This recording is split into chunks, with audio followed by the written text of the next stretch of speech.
ओम नमो भगवते वासुदेवाय। ओम नमो भगवते वासुदेवाय। ओम नमो भगवते वासुदेवाय। ओम नमो भगवते वासुदेवाय।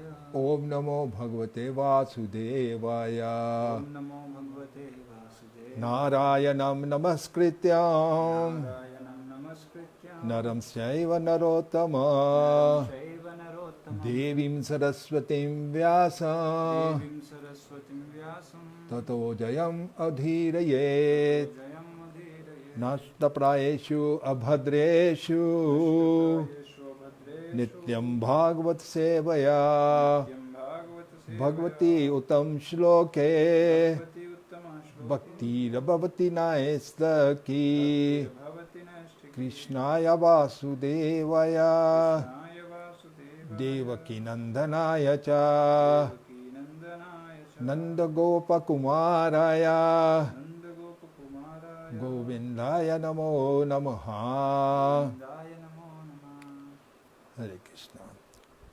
श्रीमती सरस्वती देवी, श्री नारायण जी, नर नारायण ऋषि और श्री व्यास देव जी को प्रणाम करते हुए और हमारे पूर्वत आचार्य जैसे कि श्री श्रीधर स्वामी, श्री सद गोस्वामी प्रभुपाद, श्री बलदेव विद्याभूषण, विश्वनाथ चक्रवर्ती ठाकुर, श्री भक्ति विनोद ठाकुर, भक्ति सिद्धांत सरस्वती ठाकुर और श्रील प्रभुपाद जी का आशीर्वाद लेते हुए आज की ये कथा हम प्रारंभ करेंगे। ये कथा वृत्रासुर की कथा है और ये वृत्रासुर का इतना महत्व है कि भागवतम की जो कैरेक्टरिस्टिक है, 5 कैरेक्टरिस्टिक्स बताई गई हैं जिससे हम भागवत का पहचान कर सकते हैं। ये 5 ऐसे हैं। भागवतम में 18,000 श्लोक हैं, 12 स्कंद हैं। उसमें दधीची ऋषि का वर्णन है, हयग्रीव के नाम से भी जाने जाते हैं। वृत्रासुर का वर्णन है और श्रीमद् भागवत जो है गायत्री से शुरू होती है। सत्यम परम दीन ही पहला श्लोक ही गायत्री से शुरू होता है। तो ये जो वृत्रासुर का प्रसंग है इतना महत्वपूर्ण है कि श्री शुकदेव गोस्वामी जी इस प्रसंग के बारे में हमको ये श्रुति फल देते हैं कि इस प्रसंग के श्रवण करने से हमको ये श्रुति फल मिलेगा, यानी कि ये श्रवण करने से यह फल मिलेगा। यह जो अध्याय है वृत्रासुर की मृत्यु, ग्लोरियस डेथ, ये उसमें आता है कि श्रुति फल क्या होगा इस कथा का श्रवण करने का। शुकदेव गोस्वामी जी कहते हैं कि इस प्रसंग में भगवान नारायण का यश है, ग्लोरिफिकेशन है और उनके जो विधि है, भक्ति की विधि है, उसका वर्णन है। और इसमें इंद्र और वृत्रासुर जैसे भक्तों का वर्णन है और इसमें यह भी बताया गया है कि इंद्र अपने इतने घोर पापों से कैसे मुक्त हो गया और उसको विजय कैसे प्राप्त हुई दानवों के अगेंस्ट। जो भी इस प्रसंग को सुनेगा, ये शुकदेव गोस्वामी जी कहते हैं, वो सब पापों से मुक्त हो जाएगा। और जो विद्वान लोग हैं उनको यह परामर्श दिया जाता है कि बार बार ये कथा सुने। अगर कोई यह कथा सुनेंगे तो वो अपनी इंद्रियों को यश करने में सक्षम होगा और उसके जो ऐश्वर्य है उनमें वृद्धि होगी और उसका यश भी बढ़ेगा और ग्लोरीज जय होगी उसकी। सब पापों से मुक्त होगा और अपने सब शत्रुओं पर विजय पाएगा। उसकी आयु में वृद्धि होगी क्योंकि यह प्रसंग हर तरह से शुभ है। जो भी पंडित हैं वो इसको परामर्श देते हैं कि हम इसको हर एक दिन, खासकर जो उत्सव दिन है, उत्सवों के दिन में इस कथा का श्रवण करें और रचन करें। ये वृत्रासुर का प्रसंग है। आज हम आगे बढ़ाएंगे इस वृत्रासुर के प्रसंग को। उससे पहले एक आज बहुत सुंदर एक मैसेज, एक आर्टिकल आया है इन दिनों के बारे में। एक नन्ही सी बेटी है, ज़्यादा एज की नहीं है, मायापुर में। उनका नाम है नंदिनी देवीदासी। तो उसने एक बहुत सुंदर कुछ आर्टिकल लिखे हैं इसी के बारे में, अभी जो प्रेजेंट परिस्थिति है।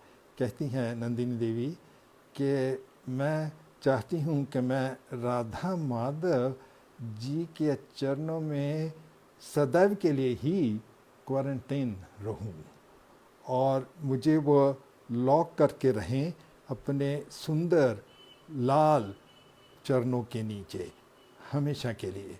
और मुझे ये जो मोह का संक्रमण है, वायरस ऑफ इल्यूशन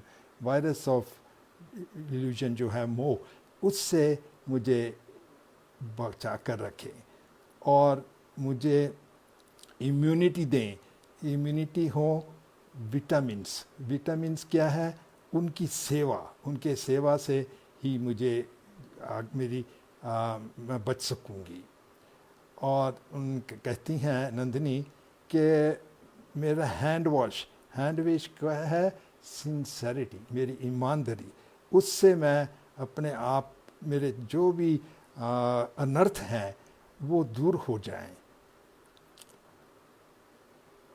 और कहती हैं कि मैं ऐसे व्यक्ति जैसे कि काम, क्रोध, लोभ और डुप्लिसिटी, उनसे दूर रहूं, बहुत दूर रहूं।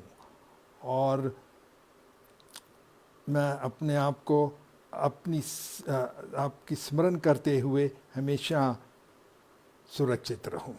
ये एक नन्ही सी बेटी है, मायापुर में उन्होंने ये लिखे है। तो आज के प्रसंग में हम जाएंगे, वृत्रासुर का प्रसंग जो है।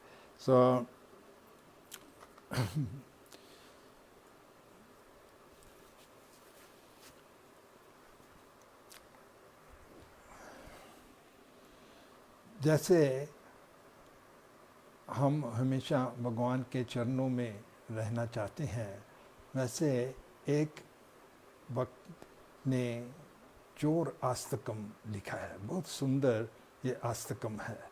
जैसे कई आस्तकम हैं, श्री शिक्षा आस्तकम, श्री गुरु आस्तकम, मधुर आस्तकम हमने आज गाया था। ऐसे कई आस्तकम हैं। एक अन्य भक्त ने भी बहुत सुंदर आस्तकम लिखा है, आज के प्रसंग से संबंधित है। उसको कहते हैं चोर आस्तकम। चोर आस्तकम में इस महान भक्त ने श्री कृष्ण जी के ये चोरी करने के गुण का वर्णन किया है और क्या क्या चीज़ वो चोरी करते हैं। काफ़ी लंबी सूची बनाई है, लिस्ट काफ़ी बनाई है। उन्होंने कहा है कि चाहे गोपियों के वस्त्र चोरी करते हैं, चाहे माखन चोरी करते हैं, मेघ का सौंदर्य चोरी कर लेते हैं, पापों को चोरी कर लेते हैं, पापों का फल चोरी कर लेते हैं, और सबसे बड़ी बात है भक्तों का हृदय को चोरी कर लेते हैं। यह श्री कृष्ण जी के गुण है। अपने सौंदर्य से, अपने गुणों से अपने भक्तों का ही हृदय चोरी कर लेते हैं। तो ये सुंदर भजन लिखा है उन्होंने श्री चोर आस्तकम के नाम से। और उसी चोर आस्तकम के नाम में अंत में कहते हैं कि ऐसे चोर, कृष्ण जैसे चोर जिन्होंने माखन चोरी की, गोपियों के वस्त्र चोरी की, मेघ का सौंदर्य चोरी कर लिया, जन्म मृत्यु का चक्र ही चोरी कर लिया सब भक्तों के लिए, सब भक्तों के पाप चोरी कर लिए और भक्तों का हृदय चोरी के लिए, ऐसे चोर को एक दंड देना चाहिए। और वो दंड क्या है? वो भक्त क्या कहते हैं कि इन ऐसे चोर को मैं अपने हृदय में, जैसे कोई चोर को, कोई मामूली चोर हो, उसको दंड के स्वरूप में एक कोई कारागार में डाल दिया जाता है। ये भक्त कहते हैं कि मैं हृदय के कारागार में डाल दूंगा और उनको वहाँ से निकलने नहीं दूंगा, ऐसे एक भक्त ने लिखा है। बिल्वी मंगल ठाकुर जी भी ऐसे ही कहते थे। एक सुंदर प्रसंग आता है। बिल्वी मंगल ठाकुर जी सूरदास के नाम से भी वो प्रसिद्ध थे। तो सूरदास जी वृंदावन में निवास करते थे। तो अंधे अपने स्वयं अपनी आंखें निकाली थी, तो दृष्टिहीन थे। एक छोटा सा बालक आता था, हर रोज उनको एक दूध का लोटा दे जाता था और चला जाता था। वो बहुत आश्चर्य होते थे, ये कौन है बालक, हर रोज आता है। मैं वो समझ पाते थे कि ये बालक है, क्योंकि उनकी आवाज़ से मालूम पड़ जाता था कि ये कोई बालक है। तो हर रोज वो बालक आता, एक लोटा दूध का रख देता और बाद में लोटा खाली लोटा ले जाता। तो बिल्वी मंगल ठाकुर, सूरदास उनका नाम दूसरा था, कि मैं अगले दिन इनको पकड़ लूँगा और देखूँगा ये है कौन, ये बालक हर रोज जो आता है। तो अगले दिन जब ये बालक आया दूध का लोटा लेकर, तो सूरदास ने उनका हाथ पकड़ लिया, अभी मैं तुमको नहीं छोड़ूंगा, अभी मुझे मालूम होना पड़ेगा, मैं मालूम पर कर रखूँगा कि तुम है कौन, हर रोज जो आते हैं। लेकिन वो बालक इतना शक्तिशाली था कि हाथ छुड़ा कर चला गया। तो सूरदास समझ गए ये बालक कौन है। बालक कौन थे? श्री कृष्ण जी ही थे। एक बालक का रूप धारण कर अपने भक्तों के लिए, अपने भक्त के लिए हर रोज दूध दिया करते थे। तो उस समय सूरदास जी ने कहा कि तुम अपने आप को बहुत बलवान समझता है ना, लेकिन मैं तुमको बलवान तब मानूंगा जब भी तुम मेरे हृदय से निकलेगा, क्योंकि भगवान में ऐसी शक्ति नहीं है कि अपने भक्तों के हृदय से वो कभी भी निकल पाए। इसीलिए वो कहते हैं भगवान भागवत में कि नौवें स्कंद में कि भक्त हृदय महम साधु हृदय मह्यम साधु नाम हृदयस्तहम मत अन्यत न जानती ना तेभ्यो मानागपि। भगवान कहते हैं कि भक्त मेरे हृदय में रहते हैं और मैं अपने भक्तों के हृदय में रहता हूँ। भक्त मुझे मेरे सिवाय कुछ नहीं जानते और मैं भी भक्तों के सिवाय कुछ नहीं जानता। ऐसा ही भक्त था वृत्रासुर। हालांकि वह एक असुर के रूप में था। असुर के रूप में वो इसलिए था, वो भी भगवान की एक लीला थी, क्योंकि भगवान चाहते थे कि वो जल्दी जल्दी वापस उनके धाम लौट आए। तो ऐसे कई बार भगवान अपने भक्तों को ऐसी परिस्थितियों में डालते हैं ताकि भक्त बहुत शीघ्र अतिशीघ्र उनकी भक्ति के मार्ग में आ जाएं और वापस परम धाम में लौट जाएं। इसलिए अगर किसी भक्त को ऐसा विवश होकर भी भक्ति करना का मौका मिले तो हमको जानना चाहिए कि वो बहुत ही भाग्यवान है, उस पर भगवान की कृपा बरस रही है। चाहे कोई भी इतनी भी परिस्थितियाँ या विपरीत परिस्थितियाँ सहनी पड़े, पर ये भगवान की कृपा उसके पर है ताकि वो जल्दी से जल्दी शीघ्र अतिशीघ्र धाम पर परम धाम पर लौट जाए। तो ऐसी ही कृपा ये वृत्रासुर पर हो रही थी, जो पूर्व जन्म में एक बहुत महान भक्त थे जिन्होंने स्वयं संकर्षण, जो भगवान का ही एक एक्सपेंशन है, उनके दर्शन किए थे। इसका जो संकर्षण की लीला और वृत्रासुर अपने पूर्व जन्म में कौन थे, ये कल के सत्र में हम बताएंगे।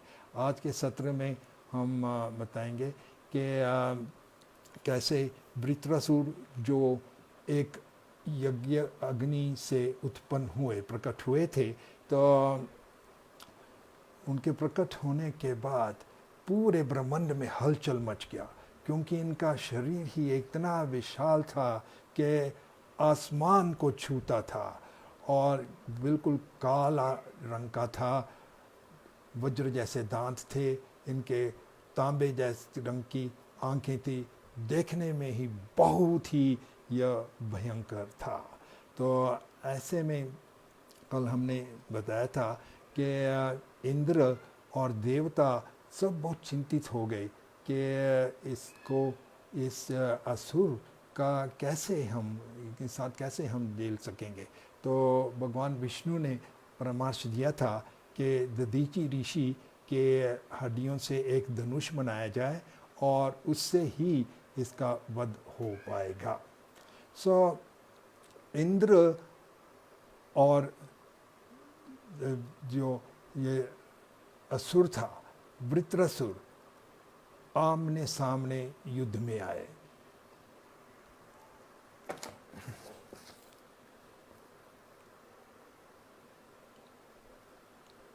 ये असुर जो था देखने में ही इतना भयंकर था कि इंद्र की सेना देखते ही भाग लगी और कोई चारा न देखते हुए इंद्र ने आदेश दिया अपनी सेना को कि इस पर पीछे से आक्रमण करो, क्योंकि सामने से हम आक्रमण नहीं कर पाएंगे, ये बहुत ही शक्तिशाली है असुर।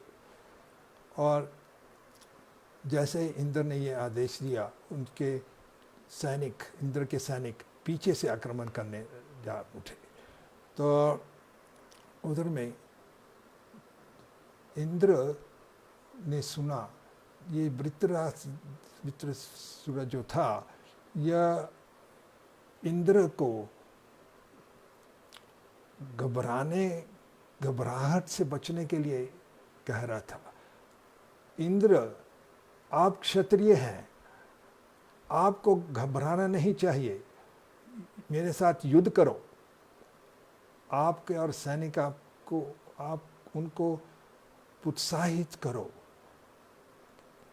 आप किस काम के लिए जन्मे हैं, आप और देवता, आप युद्ध करो। और फिर वृत्रासुर, क्योंकि हृदय से वो एक भक्त था, उसका मकसद इंद्र को मारना नहीं था, उसका मकसद यही था, क्योंकि उसको मालूम था कि वो इंद्र को मार नहीं सकेंगे, क्योंकि इंद्र के पास एक वज्र था जो दधीचि ऋषि के हड्डियों से बना था, और इसलिए उसको इंद्र को नहीं हरा पा सकते थे उनको, लेकिन अपना धर्म निभा रहे थे वृत्रासुर। मैं योद्धा हूँ, अपनी पूरी तरह से शक्ति इस्तेमाल करूँगा। और ऐसे करते हुए वृत्रासुर ने कई स्तुतियाँ कहीं भगवान के प्रति, बहुत सुंदर प्रति, कि मैं भगवान की सेवा में ही जुटना चाहता हूँ, मैं ब्रह्मलोक तक नहीं जाना चाहता हूँ, ना ही पूरे ब्रह्मांड का ऐश्वर्य मुझे चाहिए, ना ही मुझे मोक्ष चाहिए, मुझे मात्र भगवान की सेवा ही चाहिए। और वृत्रासुर उदाहरण देते हैं कि जैसे नई जन्मी चिड़ियाँ अपनी माता की प्रतीक्षा करती रहती, कब हमारी माता आएगी और कभी हमें खाना देगी। और एक छोटा से बछड़े, गाय का या बछड़ा या बछड़ी हमेशा प्रतीक्षा करती है, कभी हमारी माता आकर हमें दूध पिलाएगी, ऐसा प्रतीक्षा करते हैं। और एक सती औरत वो प्रतीक्षा करती रहती है, अगर उनका पति दूर गया हो, कब मेरा पति लौटेगा। तो वृत्रासुर कहने लगे, मैं उसी तरह प्रतीक्षा करता हूँ कि मैं कब मेरे प्रभु भगवान की सेवा में जुट जाऊंगा। जब भी इंद्र ने यह स्तुतियाँ सुनी तो इंद्र के मन में कुछ शंकाएं आने लगी कि मैंने जो निर्णय लिया है इनका वध करने का, वृत्रासुर का, ये तो गलत नियम है, क्योंकि ये तो एक महान भक्त हैं। इंद्र को अपना पूर्व करनी याद आई, क्योंकि इससे पूर्व उन्होंने विश्व रूप का वध किया था, वो भी एक ब्राह्मण था और वो पुरोहित था, इंद्र के लिए ही यज्ञ करता था, लेकिन क्योंकि बीच बीच में वो आहुतियाँ दानवों के प्रति कर देता था तो इंद्र रोषित होकर उनके 3 सर काट दिए। तो इंद्र को ये स्मरण रहा कि मैं अभी अभी उस पाप से मसा छूटा हूँ। वो इसलिए छूटे थे इंद्र क्योंकि उन्होंने जो पाप फल थे, ये ब्राह्मण विश्वरूप को की हत्या करने का जो पाप थे, वो फल 4 जगह उन्होंने बांट दिए। एक तो धरती में बांट दिए, इसलिए धरती में रेगिस्तान होते हैं। फिर जल में बांट दिया, इसलिए जल में कभी फेना होती है, बबल्स होते हैं, और जो पेय जल होता है वो हमको शुद्ध होना चाहिए, उसमें कोई बबल्स नहीं होने चाहिए। तीसरा, उसने वृक्षों में डाल दी, बांट दिए। वृक्षों में डालने से वृक्ष से द्रव्य कभी कभी बहता है, वो बहुत अपवित्र, अशुद्ध होता है, अशुभ होता है। और चौथा, उन्होंने स्त्रियों को अपना पाप डाल दिया। सो ये 4 जगह उन्होंने अपने पाप बांट दिए। लेकिन इस बार इंद्र बहुत चिंतित हो गए। पिछली बार तो मैं अपने पाप के फलों से बच गया था, मैंने पाप बांट दिए थे, लेकिन अभी मैंने फिर से अगर ब्राह्मण की हत्या की, क्योंकि यह वृत्रासुर जो है ये ब्राह्मण है, क्योंकि ये त्वष्ट का पुत्र है, त्वष्ट एक ब्राह्मण थे, तो मैं फिर से ब्रह्म हत्या का फल मुझे भोगना पड़ेगा। लेकिन अन्य देवताओं ने इंद्र को समझाया, नहीं इंद्र, आप चिंता मत करो, क्योंकि इसके अलावा हमारे पास कोई विकल्प भी नहीं है, क्योंकि यह असुर सब कुछ नष्ट भ्रष्ट कर देगा। अभी आपके ऊपर ही सब निर्भर है, आपका कर्तव्य बनता है उसका वध करने के लिए। और उन्होंने कहा, आप चिंता मत कीजिए, आपने इसका वध अगर कर दिया तो उस पाप का फल जो है हम आपको उसके फल से मुक्त कर देंगे, एक अश्वमेध यज्ञ करने से। अश्वमेध एक घोड़ा जिसमें त्याग किया जाता है, इस यज्ञ से आपको हम मुक्त कर देंगे। तो प्रभुपाद जी इस तात्पर्य में समझाते हैं कि अगर कोई ऐसा सोचे कि मैं कोई पाप कर लूँ और फिर नाम इतना शक्तिशाली है या भक्ति इतनी शक्तिशाली है, मैं पाप से मुक्त हो जाऊं, ये नामों के प्रति अपराध हो जाता है। लेकिन उन्होंने ऐसा उसको परामर्श दिया कि आपने अगर उसकी हत्या कर दी, उस पाप के फल से बचने के लिए, मुक्त होने के लिए हम एक अश्वमेध करा देंगे, जिससे आप पापों के फल से मुक्त हो जाएंगे। और कुछ विकल्प नहीं पाते हुए इंद्र ने निर्णय लिया, ठीक है, तो फिर उन्होंने उसके साथ युद्ध करना शुरू कर दिया, वृत्रासुर के साथ युद्ध करना शुरू कर दिया।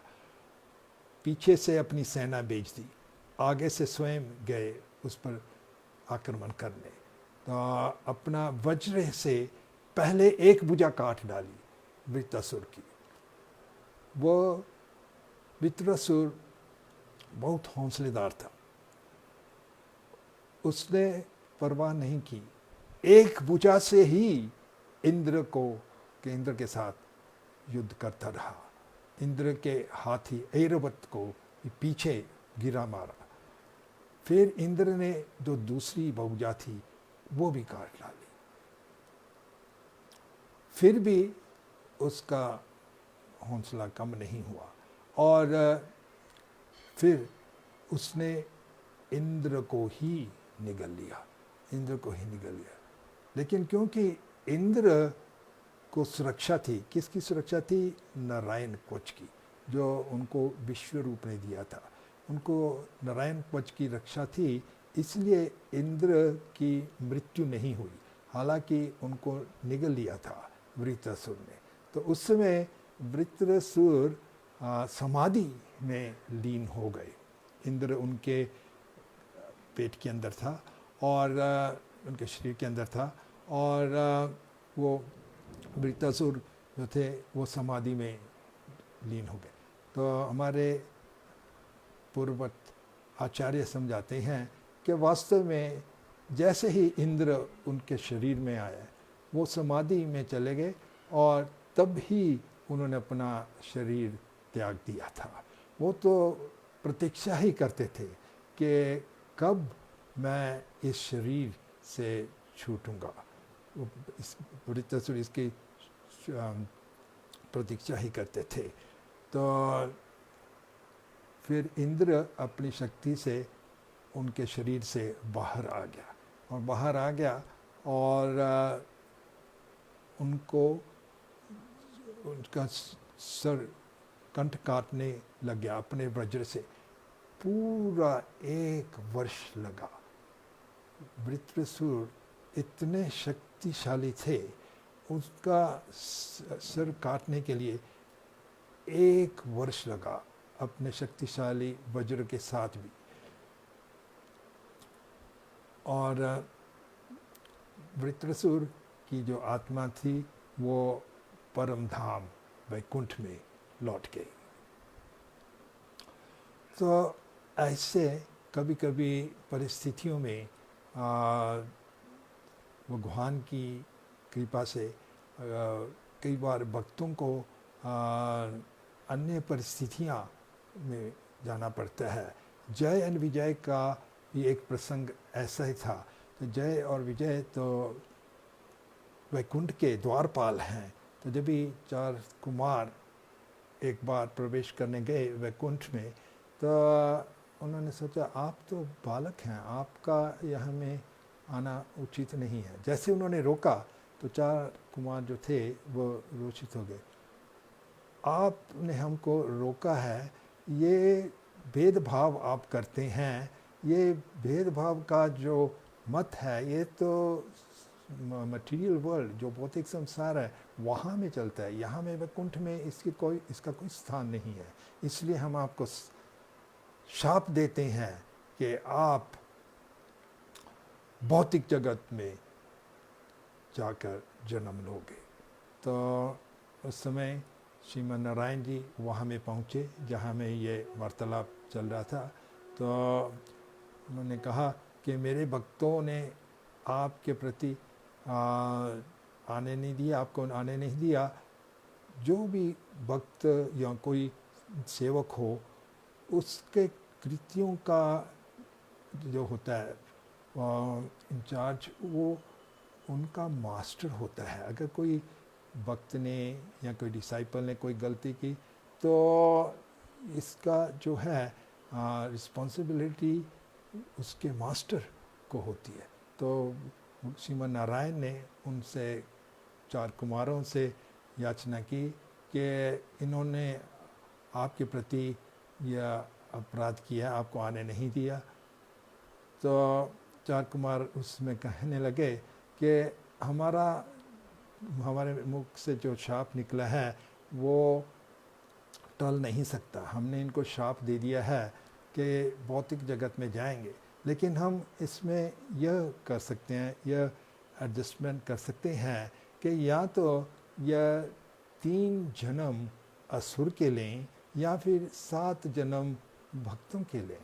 ये हम कर सकते हैं। इसमें हमारे शाप में इतना हम परिवर्तित कर सकते हैं, एडजस्टमेंट कर सकते हैं। तो जय एंड विजय जो हैं उन्होंने सोचा कि अगर हम 7 जन्म भक्त के हमें मिलें तो बहुत चीर समय तक हमको भगवान से अलग रहना पड़ेगा। तो इससे तो अच्छा होगा 3 जन्म हम असुरों के ले लें, और असुरों के 3 जन्म के बाद हम वापस वैकुंठ में आ जाएं। और जय विजय यह भी अब समझ पा रहे थे कि उनके प्रभु श्रीमन नारायण की भी इच्छा थी युद्ध करने की। जो हमारे भाव हैं वो ओरिजिनल फॉर्म में भगवान में होते हैं। भगवान में भी यह भाव है युद्ध करने का, लेकिन वहाँ में कहाँ किससे युद्ध करेंगे? वैकुंठ में तो सब भक्त हैं, वहाँ युद्ध करना संभव नहीं है, वहाँ कोई डीमंस नहीं है, असुर लोग नहीं है।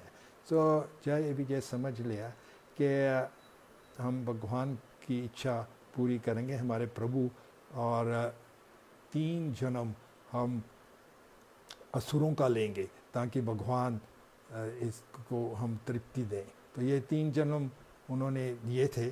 पहले जन्म में हिरण्यकाशिपु और उनका भाई हिरण्याक्ष, और दूसरे जन्म में रावण और कुंभकर्ण, और तीसरे जन्म में शिशुपाल और दंतवक्र के नाम में आए थे। और ऐसा चैतन्य चरितामृत में उल्लेख है कि इनको इन 3 जन्मों के बाद एक और जन्म लेना पड़ा था, वो था जगाई और मधाई। ये चैतन्य लीला में आता है, जगाई और मधाई। उसके बाद वो परम धाम लौट के।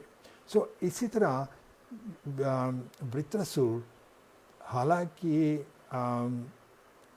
असुर के शरीर में थे, वास्तव में वो एक बहुत भक्त थे, महान भक्त थे।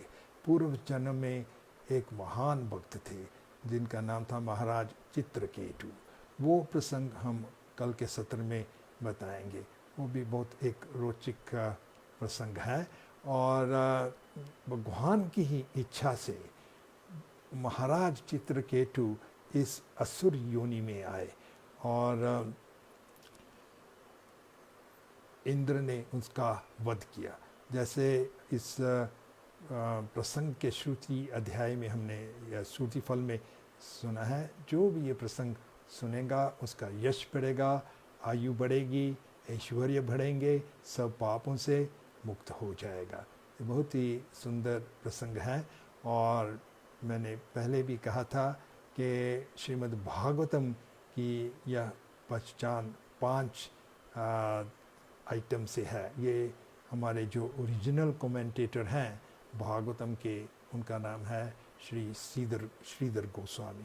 श्री श्रीधर स्वामी जी का कहना है कि ये भागवतम अन्य पुराणों से हम डिस्टिंक्शन इस तरह से कर सकते हैं, इसमें ये 5 बातें हैं या 5 आइटम्स हैं।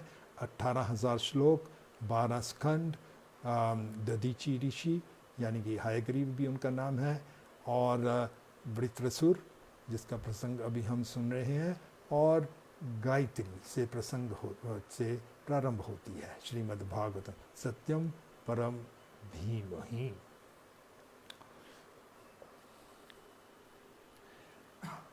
जब इंद्र ने इनका वध कर दिया वृत्रासुर का, तो वह ब्रह्म हत्या के पाप से लिप्त हो गए। पहली बार भी एक बार लिप्त हो गए थे जब भी उन्होंने विश्वरूप का वध किया था। इस बार भी उन्होंने एक ब्राह्मण का, जो भाई था, एक्चुअली विश्वरूप का भाई ही था वृत्रासुर, उसका वध कर दिया। तो देवता इस घटना से पूर्व तो इंद्र को आश्वासन दिला रहे थे कि हम एक अश्वमेध यज्ञ कर देंगे और उससे आपके सब पाप मुक्त हो जाएंगे, आप पाप मुक्त हो जाएंगे। लेकिन जब भी इंद्र ने बस वास्तव में उसका वध कर दिया, तो वही देवता इंद्र पर आरोप लगाने लग गए कि इंद्र ने देखो एक ब्राह्मण की हत्या कर दी है, और उसकी निंदा करने लगे। इंद्र की उल्टे उसकी निंदा करने लगे कि इसने तो एक ब्राह्मण की हत्या कर दी है। इंद्र को ऐसे दुख, जैसे क्रूअल वर्ड्स जो है पसंद नहीं आए, और साथ साथ इंद्र के पीछे पाप पर्सोनिफाइड, व्यक्तिगत पाप जो है, एक चंडाल स्त्री का रूप धरकर, एक चंडाल स्त्री थी, इंद्र के पीछे पीछे भागने लगी। उस उसके मुख से बहुत मछली जैसी बदबू आ रही थी, बहुत गंदे वस्त्र थे, और चंडाल, शूद्रों से भी नीचे जो होती है चंडाल, और उसको ट्यूबरक्लोसिस, टीबी की बीमारी थी। ऐसे में वो इंद्र के पीछे पीछे भागने लगी। वो व्यक्तिगत पाप थी, पर्सोनिफाइड सिन, इंद्र के पीछे भागने लगी। सो इंद्र भागने लगे उसके डर से बस, और नॉर्थ ईस्ट डायरेक्शन, उत्तरी नॉर्थ ईस्ट डायरेक्शन में भागने गए, उत्तरी पूर्व में, और वहाँ में मानसरोवर लेक जो है वहाँ तक पहुँच गए, और वहाँ में एक कमल के फूल की नाली में छिप गए, स्टेम में छिप गए, और वहाँ प्रतीक्षा करने लगे।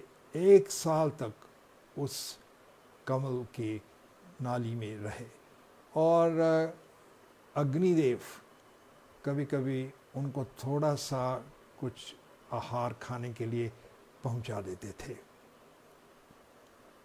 लेकिन अग्निदेव भी ज़्यादा वहाँ नहीं आते थे, क्योंकि इंद्र कमल के नाली में था, और कमल थे जल में।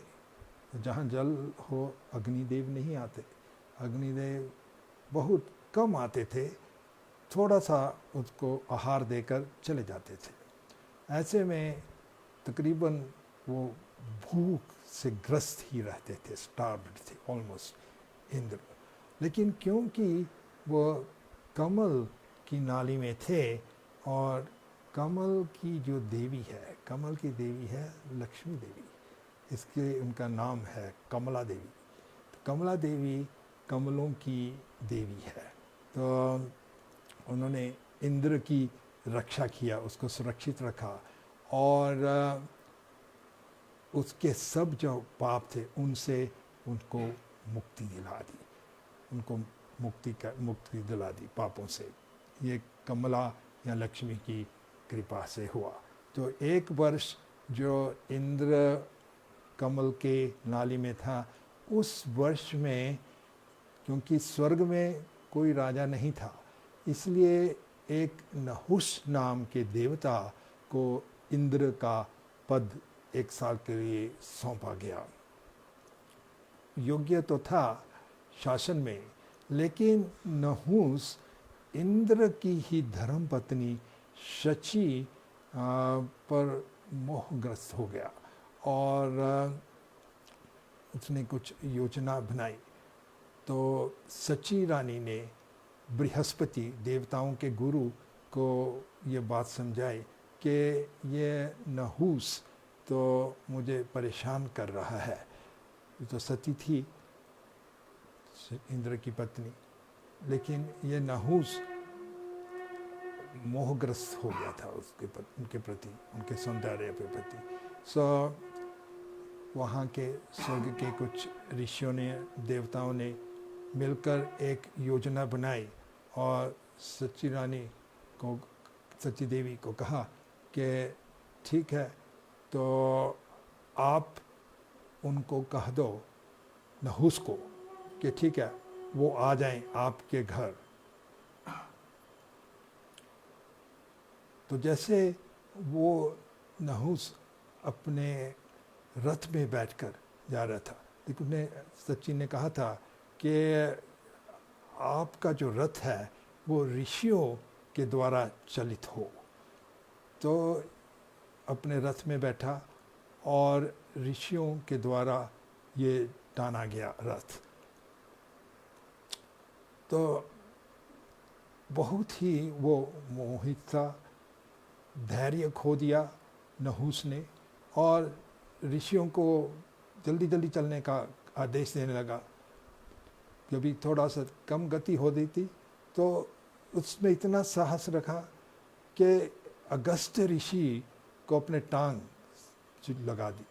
अगस्त ऋषि इस पर बहुत रोषित हो गए और उनको शाप दिया कि तुम एक अजगर जाकर बन जाओगे, और इसलिए नहुस का पतन हो गया और उसको एक पाइथन यानी अजगर का शरीर धारण करना पड़ा। और उधर 1 साल के बाद इंद्र जब कमला देवी की कृपा से अपने पापों से मुक्त हो गए, तो फिर बाकी के अन्य ऋषि जो थे उन्होंने उनको अश्वमेध यज्ञ का में यज्ञमान होने का योग्य माना, और एक अश्वमेध यज्ञ किया गया जिससे इंद्र के जो भी शेष पाप थे वो सब दूर हो गए, और फिर वो अपने पोजीशन जो थी स्वर्ग का राजा में वहाँ में उनको इंस्टॉल कर दिया, प्रतिष्ठित कर दिया गया। तो आज का प्रसंग हम यहाँ समाप्त करेंगे। कल के प्रसंग में जो वृत्रसूर था, पूर्व जन्म में महाराज चित्रकेतु थे, उनका प्रसंग हम प्रारंभ करेंगे। बहुत ही रोचक प्रसंग है। और अभी हम